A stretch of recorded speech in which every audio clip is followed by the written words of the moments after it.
that the serve helps you relax. You hold the serve much easier. Suddenly, I can breathe. And then I can go for my returns a little bit. When you go for your returns, you tend to relax your arm. And I mean, that shot, he's not necessarily trying to hit the winner, but because he's so loose, he just throws the racket out there and the ball takes off. And I mean, an unbelievable shot and from an unbelievable talent. He's so talented. Mats, you talked so much about his serve, how it's improved. What in particular did he improve and why? Well, I mean, the serve, we talked about the serve motion being different. And right. Obviously, Carlos Moya has had a lot to do with it, but I like to also bring in Francisco Roig, who I know is sitting back in Spain and had a lot to do with it too. So anyway, so we're going to look at it. Very quick look at his serve.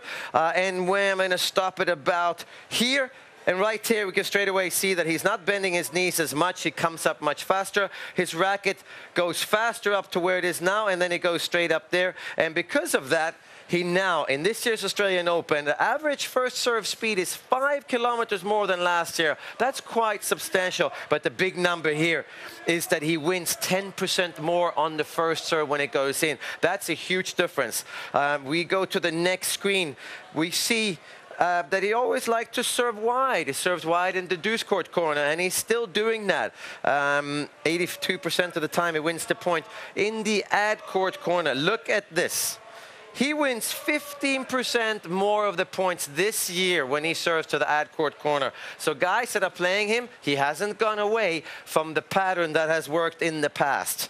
And the last thing we see is that this year's serve, which is the Australian Open in 2019, the red ball is faster by 5 kilometers when it gets to the returner. Even if they serve from his racket at the same speed, it gets to his returner 5 kilometers faster. That's a huge difference. Average speed is up 5 kilometers, and he's got more slice. So Rafael Nadal serve is a completely different weapon these days. It's amazing how small changes make such a big difference. And Rafa, he's renowned for always trying to find a new angle and trying to work on something.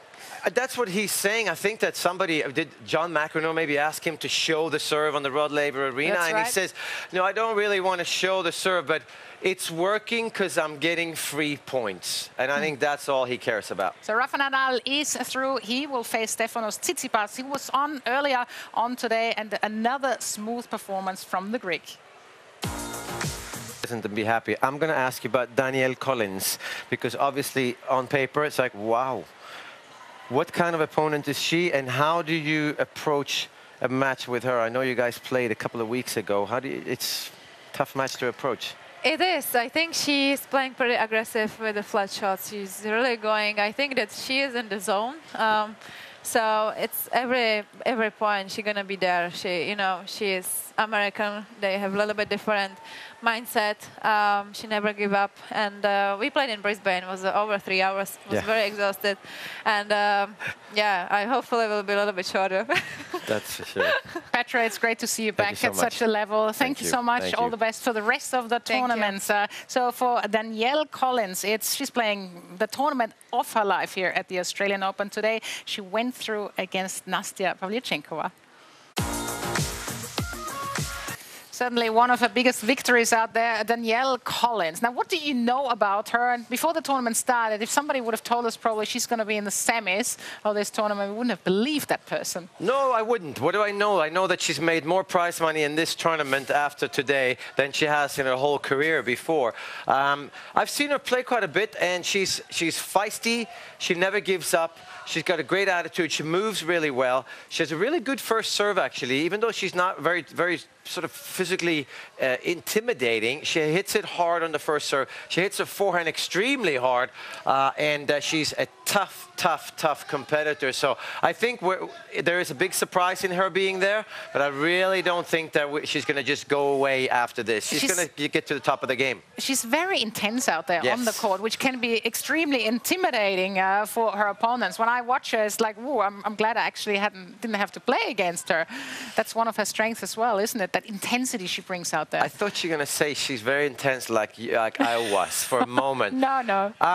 Well, you've played against Serena Williams, and you've played against Steffi Graf. I mean, these guys, they don't ever go away. And Danielle Collins, she doesn't go away. She's on you. She doesn't let you breathe. And I think that's a great champion. And it's a way to stay in the present. Stefanos Tsitsipas on the men's side of the up-and-coming guys, very good. And I think Danielle Collins is our up-and-comer on the women's side. So she will face Petra Kvitova now. Now, you know that Melbourne Park, it sits right next to the Yarra River. And Henri Lecomte, he loves exploring Melbourne. He caught up with Pat Cash and they went for a row.